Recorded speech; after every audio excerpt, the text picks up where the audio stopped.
Very good evening, everyone. My name is Adil Ashraf, and I have done my BTech from NIT Srinagar in Chemical Engineering Department. So today we are going to discuss the very important topic of the modern physics. जो हम discuss करेंगे x ray. X ray जो है बहुत ही छोटा सा part है, but इससे क्वेश्चन पूछा जाता है। इस वाले जो लास्ट पार्ट होता है जनरली मॉडर्न फिजिक्स का, अब हम इसके बारे में डिस्कस करेंगे।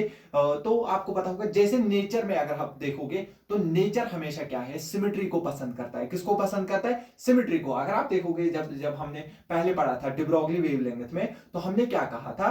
डिब्रोगली ने क्या कहा था? डिब्रोगली ने कहा था अगर लाइट के पास दोनों नेचर हो सकते हैं, अगर जो वेव है अगर वो दोनों नेचर दिखा सकती है, particle as well as wave, तो फिर पार्टिकल भी दोनों नेचर दिखा सकता है। और फिर उसने प्रूफ किया कि जो छोटे छोटे पार्टिकल जैसे इलेक्ट्रॉन, सब एटॉमिक पार्टिकल जो होते हैं, अगर उनको बहुत तेज वेलोसिटी के साथ घुमाया जाएगा तो वो भी एक वेव नेचर दिखाते हैं। दैट मींस उसने यहां पे प्रूफ होता है जो नेचर के पास है, नेचर हमेशा लव करता है किसको? सिमेट्री को। उसी तरीके से बाद में एक साइंटिस्ट आए, हमने क्या देखा था इससे पहले? फोटो इलेक्ट्रिक इफेक्ट में हम क्या करते थे, किसी मेटल सरफेस के ऊपर जो है, फॉर एग्जांपल यहां पर अगर हम एक मेटल सरफेस लेंगे, इस मेटल सरफेस पे हम क्या करते थे? लाइट गिराते थे। क्या गिराते थे? लाइट। और उस लाइट में क्या होते थे? फोटॉन्स। वो इस पे गिर के इलेक्ट्रॉन्स को बाहर निकालते थे। क्या करते थे बेटा?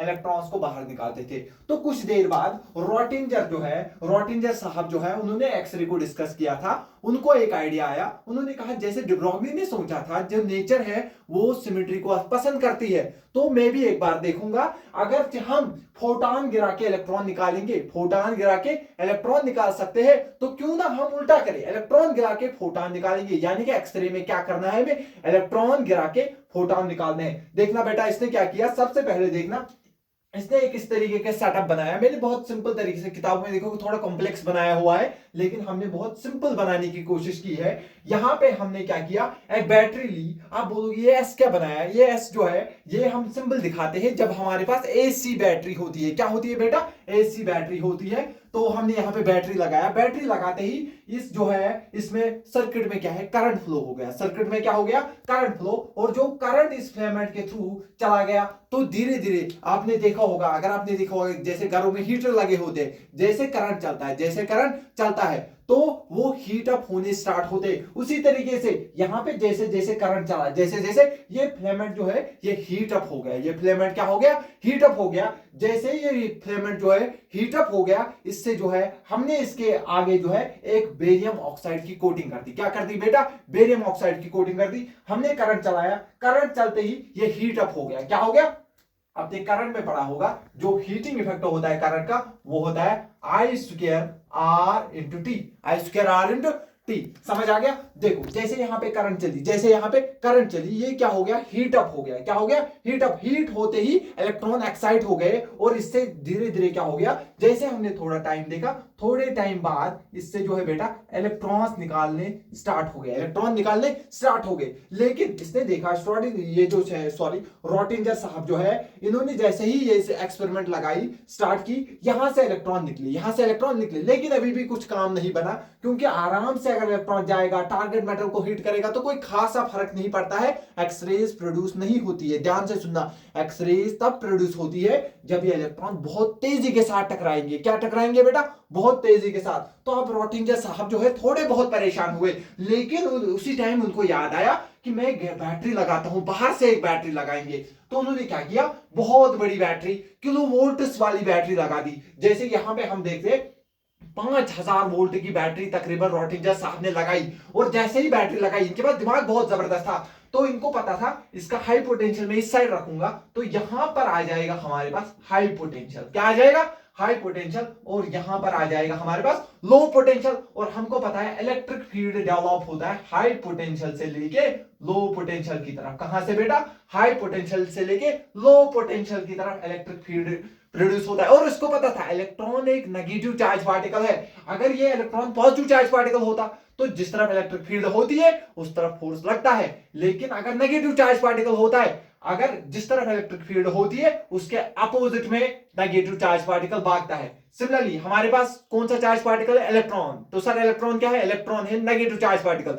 अगर ये नेगेटिव चार्ज पार्टिकल है दैट मींस अगर इलेक्ट्रिक फील्ड है इस तरफ, अगर इलेक्ट्रिक फील्ड है यहां से यहां की तरफ, अगर इलेक्ट्रिक फील्ड है यहां से यहां की तरफ, तो इलेक्ट्रॉन भागेगा इधर, तो इलेक्ट्रॉन इस तरफ भागेगा और जितना अब हम यहां पे वोल्टेज बढ़ाएंगे उतना ही इलेक्ट्रॉन तेजी के साथ इस मेटल टारगेट के साथ टकराएगा, और जितना तेजी के साथ ये टकराएगा, और यहां से इसने क्या देखा, यहां से इसने देखा कुछ रेज निकली, यहां से इसने देखा कुछ रेज निकली। लेकिन ध्यान से सुनना बेटा, अभी रॉटिंजर को पता नहीं थी ये कौन सी रेज है। तो आपने देखा होगा जब हमें मैथ में भी या कहीं पे भी कुछ पता नहीं होता है तो हम एज्यूम करते हैं लेट इट बी एक्स, हम इसको एक्स मानते हैं। तो रॉटिंजर साहब ने जब देखा ये इलेक्ट्रॉन जब इस टारगेट मेटल को टकराए बहुत तेजी के साथ, तो वहां से कुछ रेज निकली, वहां से कुछ रेडिएशन निकली, इलेक्ट्रोमैग्नेटिक रेडिएशन निकली। लेकिन रॉटिंजर साहब जो थे इनको समझ नहीं आ रहा था ये कौन सी रेज है, ये कौन सी रेज है। तो इन्होंने कहा ये मुझे नहीं पता है, तो चलो इनको एक्स मानते हैं, इसीलिए इनको एक्स रेज बोला गया। ठीक है बेटा, समझ आ गया, इसीलिए इनको क्या बोलते हैं, एक्स रेज। समझ आ गया, क्योंकि इनको पता नहीं था इसलिए इन्होंने एज्यूम किया, यही एक्चुअल स्टोरी है। इसने एज्यूम किया कि इन रेज को हम एक्स रेज बोलते हैं। क्या बोलते हैं, एक्स रेज। अब ये हो गया एक्सपेरिमेंटल सेटअप, पूरी तरीके से आपको अच्छे से समझ आ गया। ठीक है, अब मैं दिखाता हूं रॉटिंजर साहब जो, अगर आप देखोगे एक्स-रेज आर आल्सो कॉल्ड है, जो आप लिखोगे नोट्स बनाने के लिए आप पहले लिखना X rays are also called as रॉटिंजर रेज। इनको क्यों बोलते हैं रॉटिंजर रेज, क्योंकि इसने ही डिस्कवर किया था, क्योंकि रॉटिंजर साहब को थोड़ी इज्जत देने के लिए, क्योंकि इन्होंने ही ये सारा एक्सपेरिमेंट किया, उसका नाम इसके साथ हमेशा रहे, इसीलिए इनको रॉटिंजर रेज भी बोला जाता है। क्यों बोला जाता है, क्योंकि ये रॉटिंजर ने ही डिस्कवर की। तो ये जो रेडिएशंस होती है ये इलेक्ट्रोमैग्नेटिक रेडिएशन होती है। क्या होती है बेटा, इलेक्ट्रोमैग्नेटिक रेडिएशन होती है, जिनकी रे कहां से होती है, ये इलेक्ट्रोमैग्नेटिक रेडिएशन। एक्सरेज अगर आपसे कोई पूछेगा व्हाट आर एक्सरेज, एक्सरेज होती है इलेक्ट्रोमैग्नेटिक रेडिएशंस जिनकी रेंज 0.1 से लेके 100 एंगस्ट्रॉम तक होती है, 0.1 से लेके 100 एंगस्ट्रॉम तक होती है। यहां तक समझ आ गया।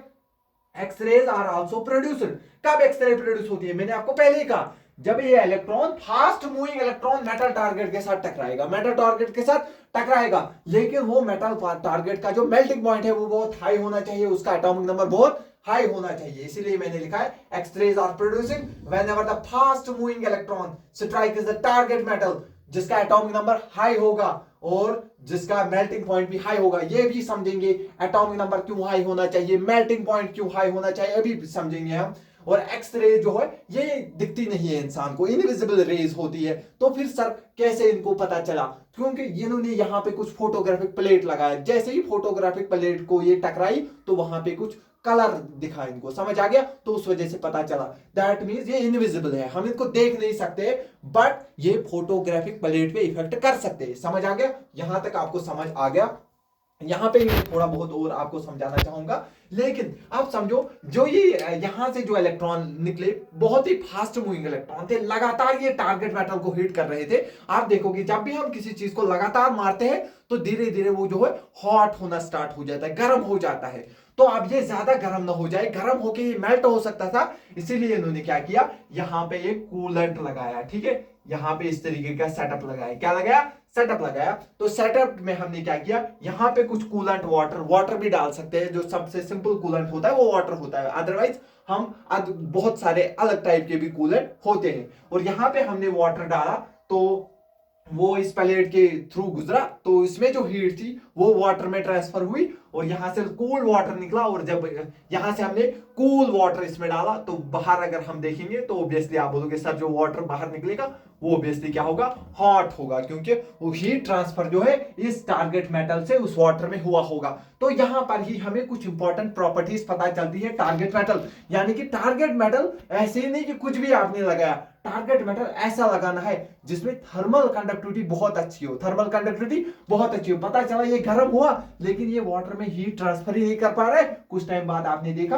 पूरा मेल्ट हो गया, वैसे नहीं चलेगा। तो क्या करना है, ऐसा टारगेटिंग मेटल लाना है जिसका थर्मल कंडक्टिविटी बहुत अच्छा होगा, जो जल्दी हीट ट्रांसफर करेगा। थोड़ा वाटर हमने चलाया, थोड़े टाइम में ही वापस कूल हो गया। समझ आ गया कि नहीं आ गया, ठीक है। और देखो जब ये इलेक्ट्रॉन इससे टकराते हैं तो मैंने पहले ही कहा कि हीट हो जाते हैं ऑलमोस्ट, और इनकी जो काइनेटिक एनर्जी है ऑलमोस्ट 98% जो है वो जाया हो जाती है किसमें, हीट लॉस में। किसमें चली जाती है, हीट लॉस में। तो सिर्फ जो बची 2% ही जो इसकी काइनेटिक एनर्जी है उसी से एक्सरे प्रोड्यूस होता है। आप समझ रहे हो, 98% पूरा वेस्ट हो रहा है, सिर्फ 2% काइनेटिक एनर्जी जो इस इलेक्ट्रॉन की बचेगी उससे ही जो है यहां पे क्या होता है, एक्सरे प्रोड्यूस होता है। बेटा समझ आ गया, यहां तक तो आपको क्लियर समझ आ गया होगा। तो इतना पहले आप नोट करिए, फिर हम आगे डिस्कस करते हैं। ठीक है, तो अब इसके बाद हम डिस्कस करेंगे जो टारगेट मेटल है, इसके कुछ कैरेक्टरिस्टिक्स। जैसे मैंने अभी आपको बोला, जो टारगेट मेटल हमारे पास है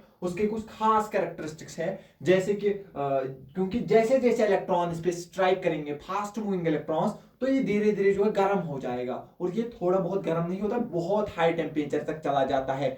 तो ये पिघलना जाए, ये पिघलना जाए, इसीलिए इसका जो एटॉमिक नंबर है बहुत हाई होना चाहिए, ताकि ये एक्सरे को प्रोड्यूस कर पाए, हार्ड एक्सरे को प्रोड्यूस कर पाए। ये मैं भी समझाऊंगा आपको हार्ड एक्सरे क्या होता है। पहले आप प्रॉपर्टीज देखिए, कैरेक्टरिस्टिक क्या होता है। इसका जो एटॉमिक नंबर है बहुत हाई होना चाहिए। क्यों होना चाहिए, क्योंकि अगर लो एटॉमिक नंबर वाला होगा उससे एक्सरेज प्रोड्यूस नहीं होगी। ताकि एक्सरेज प्रोड्यूस हो इसीलिए इसका एटॉमिक नंबर क्या होना चाहिए, बहुत हाई होना चाहिए। सेकंड चीज, इसका मेल्टिंग पॉइंट बहुत हाई होना चाहिए। इसका मेल्टिंग पॉइंट जो है बहुत हाई होना चाहिए, क्योंकि ये बहुत ज्यादा गर्म होगा। और अगर इसका मेल्टिंग पॉइंट बहुत कम होगा तो ये जल्दी पिघल के खत्म हो जाएगा, एक्सपेरिमेंट बंद हो जाएगा, खेल खत्म, तमाशा बंद हो जाएगा यहां पर ही। लेकिन हमको तमाशा बंद नहीं करना, हमें एक्सरे चाहिए, हमें एक्सरे चाहिए। इसीलिए हमें मेल्टिंग पॉइंट जो है विद स्टैंड करना चाहिए टेम्परेचर के साथ। इसीलिए इसका मेल्टिंग पॉइंट जो है बहुत हाई लिया जाता है। इसकी थर्मल कंडक्टिविटी बहुत हाई होता है। थर्मल कंडक्टिविटी हाई होने का मतलब जिसकी जितनी ज्यादा थर्मल कंडक्टिविटी होगी वो उतना ही जल्दी आपको हीट ट्रांसफर करने में मदद करेगा। अगर मेरे पास दो चीजें हैं, अगर इसका थर्मल कंडक्टिविटी कम है, इसका ज्यादा है, तो दैट मींस ये ज्यादा जल्दी हीट ट्रांसफर करेगा, लेकिन इसमें हीट ट्रांसफर धीरे धीरे होगा। समझ आ गया, ठीक है। तो इसके बाद जो है प्लेटिनम, इसमें इसकी कुछ एग्जांपल्स जो है, जैसे कि टारगेट मेटल किसका बना होता है, पहले होता है प्लेटिनम का होता है, टेंटेलम होता है, मोलबेडियम होता है और टंगस्टन। ये हमारे पास सर्व करते हैं एज टारगेट मटेरियल्स। क्या आपको इतना समझ आ गया अच्छे से, ठीक है। तो इसके बाद हम डिस्कस करेंगे एक्सरे के दो टाइप जो होते हैं, soft X-rays and hard X-rays. ठीक है, तो अब देखो एक्सरे जो है, एक्सरे का मैं रेंज मैंने पहले आपको बोला, एक्सरे की रेंज जो है 0.1 एंगस्ट्रॉम। ठीक है बेटा, 0.1 एंगस्ट्रॉम से 100 एंगस्ट्रॉम तक होती है। क्या होती है, 0.1 से लेके 100 एंगस्ट्रॉम तक होती है। ठीक है, तो इसको हम दो पार्ट में डिवाइड करते हैं। बेटा एक आराम से आप समझ लेना, देखो जो भी हमें एनर्जी का फॉर्मूला पता होता है hc/λ होता है। क्या होता है एनर्जी, hc/λ। देख बेटा, जितना ये लैम्डा बढ़ेगा, जितना ये लैम्डा बढ़ेगा उतना एनर्जी होगा कम, उतना एनर्जी होगा कम। देखो देखो, अगर हमारे पास लैम्डा ज्यादा है, अगर लैम्डा बहुत बड़ा है, क्या है, लैम्डा बहुत बड़ा है, तो बेसिकली उसके पास एनर्जी होगी कम, एनर्जी होगी कम। देखना बेटा यहां पे समझाता हूं, अगर लैम्डा होगा ज्यादा, अगर लैम्डा होगा ज्यादा, ठीक है, तो एनर्जी होगी कम, एनर्जी होगी कम। तो जिनकी एनर्जी कम होगी उनको हम बोलते हैं बेटा सॉफ्ट एक्सरे। क्या बोलते हैं बेटा, सॉफ्ट एक्सरेज। क्या बोलते हैं, सॉफ्ट एक्सरेज। तो आप बोलोगे सर अब कितना बड़ा लैम्डा होना चाहिए, क्योंकि रेंज तो हमें 0.1 से 100 तक ही है। तो इसमें बड़ा लैम्डा जो होता है हम कंसिडर करते हैं लैम्डा की रेंज 10 एंगस्ट्रॉम से लेके, ठीक है, 10 एंगस्ट्रॉम से लेके 100 एंगस्ट्रॉम तक, 10 एंगस्ट्रॉम से लेके 100 एंगस्ट्रॉम के बीच का अगर हमारे पास लैम्डा होगा तो हम उसको सॉफ्ट एक्सरे बोलते हैं। क्या बोलते हैं, सॉफ्ट एक्सरे इसलिए बोलते हैं क्योंकि इनकी एनर्जी कम होती है। याद रखना, सॉफ्ट एक्सरे क्या होता है, जिनका लैम्डा ज्यादा, जिनका लैम्डा ज्यादा, जिनका लैम्डा ज्यादा उनकी एनर्जी कम, उनकी एनर्जी कम। और रेंज क्या होती है, 10 एंगस्ट्रॉम से लेके 100 एंगस्ट्रॉम, 10 एंगस्ट्रॉम से लेके 100 एंगस्ट्रॉम तक इनका जो है पेनिट्रेटिंग पावर, क्योंकि एनर्जी बेचारों के पास कम है तो उतना ज्यादा किसी चीज में घुस नहीं पाएंगे। तो अगर घुस नहीं पाएंगे तो दैट मींस इनका उतना ज्यादा पेनिट्रेशन पावर होगा नहीं, तो इसीलिए इनके पास जो है लेस पेनिट्रेशन पावर होता है। समझ आ गया बेटा। देखना बेटा, अब आप बोलोगे मैंने आपको और एक चीज पढ़ाई है, जितना लैम्डा कम, जितना लैम्डा, देख बेटा यहां पे मैं जितना लैम्डा कम करूंगा, जितना लैम्डा, जितना डिनोमिनेटर कम उतना न्यूमरेटर बड़ा, जितना डिनोमिनेटर कम उतना न्यूमरेटर बड़ा। ठीक है, तो डिनोमिनेटर कम हो गया, न्यूमरेटर बड़ा हो गया, यानी कि जितना लैम्डा कम उतनी एनर्जी ज्यादा। तो जितना लैम्डा कम उतनी ही एनर्जी ज्यादा होगी बेटा, उतनी ही एनर्जी ज्यादा होगी। जितनी एनर्जी ज्यादा होगी उतनी ज्यादा पेनिट्रेशन पावर होगी, उतनी ज्यादा पेनिट्रेशन पावर होगी बेटा। जितनी ज्यादा पेनिट्रेशन पावर, जितनी ज्यादा एनर्जी, दैट मींस उतना ही कम लैम्डा। तो उन रेज को ही हम बोलते हैं हार्ड एक्सरेज। क्या बोलते हैं बेटा? Hard X-rays. Hard X-rays. तो हार्ड एक्सरेज में जो है लैम्डा कम होता है। लेकिन सर लैम्डा कितना होता है ये एक बार बता दीजिए तो सारे दुख खत्म हो जाएंगे। देख बेटा लैम्डा, सारे दुख यहीं पे खत्म होंगे। 0.1 से लेके 10 तक भाई, 0.1 से लेके 10 एंगस्ट्रॉम तक। अगर आपको याद रहा 0.1 से लेके 10 एंगस्ट्रॉम, छोटा लैम्डा, एनर्जी ज्यादा, एनर्जी ज्यादा, पेनिट्रेशन पावर ज्यादा, हार्ड एक्सरेज। हार्ड एक्सरेज 10 से लेके 100, 10 से लेके 100, लैम्डा बड़ा, एनर्जी कम, एनर्जी कम तो पेनिट्रेशन पावर कम, पेनिट्रेशन पावर कम तो सॉफ्ट एक्सरेज। देखो बेटा मैंने यहां पे लिखा है आपके लिए, हार्ड एक्सरेज जो होती है इनका लैम्डा होता है कम, इनकी एनर्जी होती है ज्यादा, इनकी रेंज होती है 0.1 से 10 एंगस्ट्रॉम तक, इनका होता है हाई पेनिट्रेशन पावर। समझ आ रहा है? ठीक है, तो आगे और देखिए जब हमने ये एक्सपेरिमेंट खत्म किया तो इसका रिजल्ट जैसे हमने प्लॉट किया इंटेंसिटी और वेवलेंथ के साथ। यहां पे फोकस करिए, इंटेंसिटी और वेवलेंथ के साथ जैसे ही मैंने ग्राफ बनाया तो ग्राफ कुछ इस तरीके से मिल रहा है। इससे पहले बिल्कुल भी कोई जो है लैम्डा नहीं मिल रहा है, लेकिन इसके आगे लैम्डा मिल रहा है। तो इससे पहले लैम्डा क्यों नहीं मिला, यहां से ही लैम्डा मिलना स्टार्ट क्यों हो गया, तो इसके बारे में अभी हम डिस्कस करेंगे थोड़े टाइम बाद। ठीक है, तो अभी तक हमने डिस्कस किया जो एक्सरेज है उनके टाइप किए। जो है एक पार्ट को हमने बोला सॉफ्ट एक्सरेज, एक पार्ट को हमने बोला हार्ड एक्सरेज, तो पूरा डिस्कशन उसके ऊपर हो गया। लेकिन इसके बाद हमारे पास दो टाइप के जो है एक्सरेज होते हैं, एक होते हैं कैरेक्टरिस्टिक एक्सरेज और एक होता है कंटीन्यूअस एक्सरेज। सबसे पहले हम डिस्कस करेंगे कंटीन्यूअस एक्सरेज के बारे में। ठीक है, तो देखना बेटा कंटीन्यूअस एक्सरेज का जो ये ग्राफ है, ये जो ग्राफ है हमारे पास ये कंटीन्यूअस एक्सरेज का ही ग्राफ है। किसका है बेटा? कंटीन्यूअस एक्सरे का ग्राफ। किसका ग्राफ है? कंटीन्यूअस एक्सरे का ग्राफ। इसके बारे में डिस्कशन हमने किया था क्योंकि इंटेंसिटी वर्सेस लैम्डा का अगर हम ग्राफ बनाते हैं बेटा तो हमने देखा इससे छोटा लैम्डा हमको नहीं मिला। इस लैम्डा के बाद ही अगर हमने वेवलेंथ इससे कम रखी तो बिल्कुल भी एक्सरे हमें देखने को नहीं मिली। लेकिन जैसे ही हम इसके आगे लेके चलते हैं तो हमें एक्सरे देखने को मिलती है। तो यहां पर सवाल है कि ये ऐसा ही क्यों मिला, ऐसा ही क्यों मिला, वो अभी हम डिस्कस करेंगे। उससे पहले मैं आपको बोलूंगा तो कंटीन्यूअस एक्सरे क्या होती है। कंटीन्यूअस एक्सरे होती है जब हमारे पास फास्ट मूविंग जो इलेक्ट्रॉन्स होते हैं वो स्ट्राइक्स, मैंने आपको पहले एक्सप्लेन किया है, जब फास्ट मूविंग जो है इलेक्ट्रॉन्स है मेटल सरफेस को जैसे ही टारगेट करते हैं इनकी ऑलमोस्ट 98 से 99% जो है काइनेटिक एनर्जी वो किस में तब्दील हो जाती है? हीट में तब्दील हो जाती है। वही यहां पे मैंने लिखा है, टारगेट मेटल को हीट कर देते हैं। लेकिन तो बची हुई जो एनर्जी इनके पास रहती है 2% या 1% या उससे भी कम जो एनर्जी है उसी से ये एक्सरे प्रोड्यूस करते हैं। उसी से क्या करते हैं? एक्सरे प्रोड्यूस करते हैं। ये भी मैंने लिखा है less than 1% of the kinetic energy is converted into X-ray. ठीक है, इसके बाद जो एनर्जी होती है, अब जो एक्सरे निकली उसकी कितनी एनर्जी होगी वो डिपेंड करता है इसकी कितनी एनर्जी जो है वो कन्वर्ट होगी हीट लॉस में। जितना ज्यादा इसका पार्ट हीट लॉस में कन्वर्ट होगा ऑब्वियसली उतनी कम इसकी एनर्जी होगी, और जितनी कम जो पार्ट है हीट लॉस में कन्वर्ट हुआ होगा उतनी ज्यादा इसके पास एनर्जी होगी। लेकिन ये लैम्डा मिनिमम निकालने के लिए हम जो मोस्ट इंपॉर्टेंट कंसेप्ट करेंगे यूज, हम सोचेंगे जो इलेक्ट्रॉन गया और मेटल सरफेस को टकराया, और मेटल सरफेस को यहां से इलेक्ट्रॉन निकला मेटल सरफेस को टकराया, यहां से इलेक्ट्रॉन निकला मेटल सरफेस को टकराया। हम ये एज्यूम करेंगे ये कुछ भी हीट लॉस नहीं करेगा, ये कुछ भी हीट लॉस, दैट मींस इसकी जो सारी काइनेटिक एनर्जी है, जिसकी जो सारी काइनेटिक एनर्जी है वो जो है दैट मींस इसके पास सबसे ज्यादा काइनेटिक एनर्जी होगी। क्या होगी? दैट मींस इसके पास सबसे ज्यादा काइनेटिक एनर्जी होगी। दैट मींस इसका जो कोई भी पार्ट हो इसकी काइनेटिक एनर्जी का वो हीट लॉस में नहीं तब्दील हुआ होगा।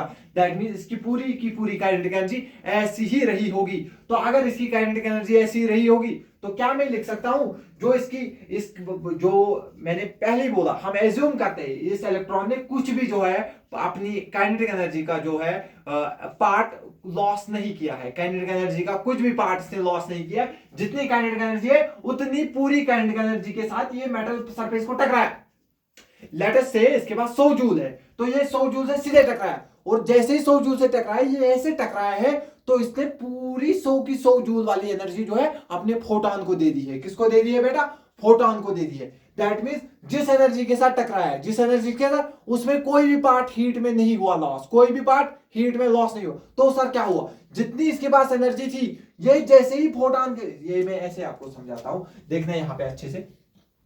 ये हमारे पास इलेक्ट्रॉन आया, ये समझो आप टारगेट मेटल है, ये इलेक्ट्रॉन है टारगेट मेटल है। तो ये पहले क्या करता था बेचारा, इसके साथ टकराता था, जैसे ही टकराता था यहाँ पे हीट लॉस हो जाता था, हीट लॉस हो जाता था। फॉर एग्जांपल इसके पास 100 जूल एनर्जी थी, उसमें 98 जूल हीट में चले जाते थे, 2 जूल से फिर यहाँ पे एक्सरे देखने को मिलती थी। लेकिन हमने जूम किया, अब हमने क्या जूम किया, देखना बेटा, हमने जूम किया, ये जो टारगेट मेटल है, ये जो टारगेट मेटल है हमारे पास, हम क्या करेंगे, इस पे इलेक्ट्रॉन गिराएंगे, और जैसे ही इलेक्ट्रॉन गिराएंगे हम जूम करते हैं, अगर इसके पास 100 जूल एनर्जी है, इसमें ये कुछ भी पार्ट जो है हीट लॉस में नहीं करेगा। तो जैसे ही यहां पे टकराया, जैसे ही इलेक्ट्रॉन यहां पे टकराया, यहां से फोटॉन निकला, यहां से फोटॉन, हम समझते हैं ये पूरी एनर्जी इसने इस फोटॉन को दे दी, ये पूरी एनर्जी इसने इस फोटॉन को दे दी। वही मैंने लिखा, जो मैक्सिमम एनर्जी है एक्सरे की, इसने ये पूरी अपनी एनर्जी फोटॉन को दे दी। जितनी भी काइनेटिक एनर्जी थी वो पूरी इस फोटॉन को दे दी। तो इस फोटॉन की क्या होगी,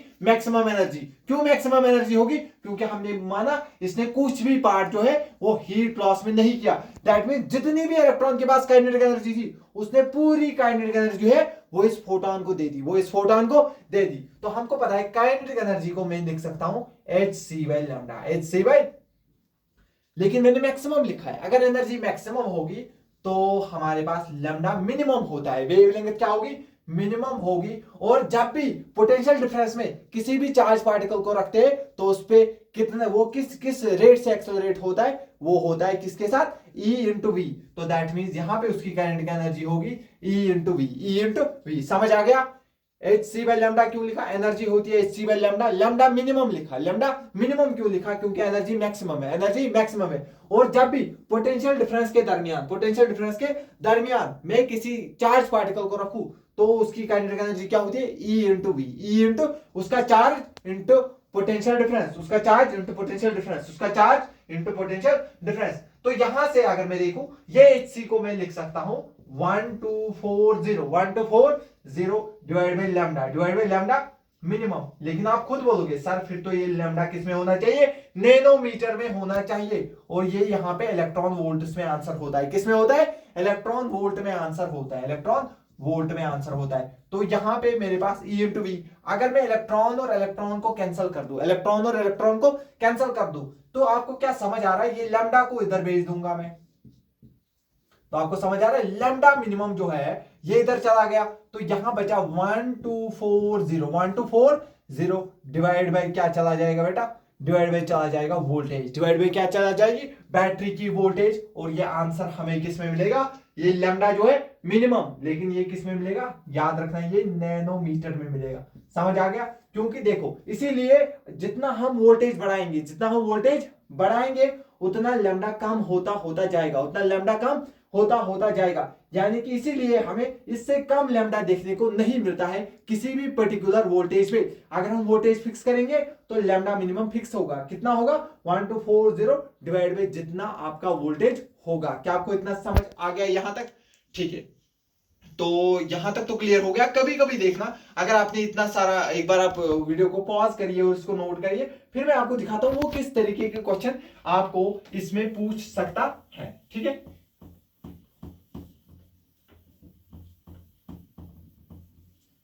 ठीक है, देखना बेटा। ठीक है, और अगर आप ध्यान से देखोगे यहां पे जो है लैम्डा मिनिमम की जो हमें वैल्यू आ गई है, लैम्डा मिनिमम क्या आ गया बेटा, गौर से शाबाश, लैम्डा मिनिमम की जो वैल्यू हमें यहां पे मिली 1240 और डिवाइड बाई हमें मिली थी वोल्टेज। याद रखना ये क्या है, पोटेंशियल डिफरेंस, ये क्या है, वोल्टेज है, जो बाहर वाले बैटरी की वोल्टेज है, बाहर वाले, अभी इसके बारे में भी डिस्कस करेंगे, अंदर वाली बैटरी की वोल्टेज बढ़ा दी तो क्या होगा, लेकिन अभी बाहर वाली बैटरी का वोल्टेज बढ़ाएंगे तो क्या होगा, उसके बारे में डिस्कशन चल रहा है। दैट मींस अगर आप देखोगे जितना मैं वोल्टेज बढ़ाऊंगा उतना लैम्डा कम होता जाएगा। अगर वो आपको इस तरीके से दो ग्राफ दे दे, क्या देगा बेटा, दो ग्राफ, इंटेंसिटी वर्सेस लैम्डा का, ये एक ग्राफ इस तरीके से, ठीक है, और ये दूसरा ग्राफ इस तरीके से, ठीक है। इसको उसने 1 बोला, इसको 2 बोला, ठीक है। इसका for example lambda 1 lambda 2 lambda 1 lambda 2। अगर आप ध्यान से देखोगे लैम्डा 2 ज्यादा है, लैम्डा 2 ज्यादा है लैम्डा 1 से, लैम्डा 2 ज्यादा है लैम्डा 1 से। अगर लैम्डा 2 ज्यादा है, जितना वेवलेंथ ज्यादा उतना एनर्जी कम। तो अगर आप ध्यान से देखोगे जितना लैम्डा ज्यादा, जितना लैम्डा ज्यादा, दैट मींस उतनी वोल्टेज कम होगी, उतनी वोल्टेज कम होगी। दैट मींस जो V2 होगा वो कम होगा V1 से, ठीक है। V1 की वोल्टेज ज्यादा होगी। अगर वोल्टेज ज्यादा है, जितनी वोल्टेज ज्यादा, ठीक है, तो आप देखो जितना वोल्टेज ज्यादा, जितना वोल्टेज ज्यादा होगा उतना लैम्डा होगा कम। एक बार ध्यान से देखना, जितना वोल्टेज ज्यादा, जितना वोल्टेज उतना लैम्डा कम, उतना lambda come. That means V2 ज्यादा होगा। देखो सॉरी मैंने यहाँ पे गलत लिखा है, यहाँ पे लैम्डा 1 ज्यादा है, लैम्डा 1 ज्यादा है लैम्डा 2 से, और वोल्टेज उल्टा आ जाएगा क्योंकि जितना वोल्टेज ज्यादा है इसीलिए, क्योंकि इसका वोल्टेज ज्यादा होगा इसीलिए इसका लैम्डा कम आया है, इसीलिए इसका लैम्डा कम आया है। इस तरीके के क्वेश्चन भी पूछे जाते हैं, लेकिन यहां पर ही हम नहीं रुकेंगे, थोड़ा और डिस्कस करेंगे हम। तो क्योंकि एनर्जी जो है अभी जो हमने लिखा, जो मैक्सिमम एनर्जी थी बेटा क्या थी, ई मैक्सिमम जो है of electron, electron E maximum of X-ray, X-ray की जो मैक्सिमम एनर्जी थी, अगर आप देखोगे मैंने अभी क्या लिखी थी, ईवी लिखी थी कि नहीं। एनर्जी को जरूरी नहीं कि मैं एच बाय लैम्डा ही हमेशा लिखूं, क्या मैं इसको एच न्यू भी लिख सकता हूं। थोड़ा कंप्रोमाइज करेगा, बार बार लाइट जाती है तो थोड़ा, ठीक है, इसीलिए क्वालिटी थोड़ी खराब हो रही है, लेकिन कंटेंट पूरा जाएगा, 100% है, इंटेंट बराबर है। तो अगर आप अच्छे से देखोगे, थोड़ा बहुत कंप्रोमाइज करना पड़ेगा, बट आपको बहुत ज्यादा फायदा मिलेगा इस लेक्चर से। देखना बेटा, तो इसको हमने एच आपको पता है प्लैंक्स कांस्टेंट, न्यू यहाँ पे हमारे पास फ्रीक्वेंसी है, इसको मैं लिख सकता हूं ई इंटू वी। तो यहां से अगर हम देखेंगे तो अगर हमें कभी क्या होगा, सॉरी यहाँ पे वी है, ये कैपिटल वी है, वोल्टेज हमें, तो अगर हमें कभी क्या चाहिए होगी, फ्रीक्वेंसी, क्या चाहिए होगी, फ्रीक्वेंसी। तो फ्रीक्वेंसी को हम क्या में लिख सकता हूं, E V divide by H, E V divide by H. तो ये हमको मिल जाएगी फ्रीक्वेंसी, क्या मिल जाएगी, फ्रीक्वेंसी। लेकिन ये फ्रीक्वेंसी क्या होगी, देखना बेटा, ई वी, क्योंकि एनर्जी मैक्सिमम है तो फ्रीक्वेंसी भी बड़ा होगा, क्योंकि इन दोनों का प्रोडक्ट मैक्सिमम चाहिए, एच कांस्टेंट है तो न्यू मैक्सिमम होना चाहिए। दैट मींस मैक्सिमम फ्रीक्वेंसी कितनी होनी चाहिए, ई वोल्टेज कितनी है divide by H, divide by H. That means जितनी ज्यादा वोल्टेज होगी, जितनी ज्यादा वोल्टेज होगी उतना ही बड़ा जो है हमारे पास फ्रीक्वेंसी देखने को मिलेगा। समझ आ गया, जितना वोल्टेज बढ़ेगा उतनी फ्रीक्वेंसी बढ़ेगी, उतनी फ्रीक्वेंसी बढ़ेगी। क्या आपको समझ आ गया, फिर से वो आपको दो ग्राफ दे सकता है इसी तरीके से, तो नहीं वो ग्राफ तो फिर वो लैम्डा से ही आप कर सकते हो। क्या अभी तक आपको समझ आ गया, अच्छे से समझ आ गया। जितना फ्रीक्वेंसी ज्यादा, जितना फ्रीक्वेंसी ज्यादा ऑब्वियसली उतनी वोल्टेज ज्यादा होगी, उतनी वोल्टेज ज्यादा होगी। समझ आ गया, यानी कि जो सबसे बड़ा फ्रीक्वेंसी है वो इतना हो सकता है, E V divide by H. अगर आपको इलेक्ट्रॉन निकालना है तो आपको फ्रीक्वेंसी इसमें से कम रखनी है, इससे कम रखनी है। समझ आ गया, दैट मींस आपको जो फ्रीक्वेंसी है वो इससे कम होनी चाहिए। लेकिन जो हमने दूसरी रिलेशन अभी पढ़ी, थोड़ा अगर आप ध्यान से देखोगे, जो हमको मिला यहाँ पे लैम्डा मिनिमम अभी मिला 1240 डिवाइड बाई क्या मिला था, 1240 डिवाइड बाई वी, यानी कि ये सबसे छोटी वेवलेंथ है, इससे छोटी वेवलेंथ नहीं मिलेगी। दैट मींस अगर आपने लैम्डा इससे छोटा रखा, अगर लैम्डा इससे छोटा हुआ, दैट मींस हमको यहाँ पे जो है एक्सरे देखने को नहीं मिलेगी। दैट मींस इसीलिए, क्योंकि ये मिनिमम सबसे छोटी वेवलेंथ है, इसीलिए हम इसको कट ऑफ वेवलेंथ भी बोलते हैं, ठीक है, कट ऑफ वेवलेंथ भी बोलते हैं। आई होप यहां तक आपको अच्छे से समझ आ गया होगा।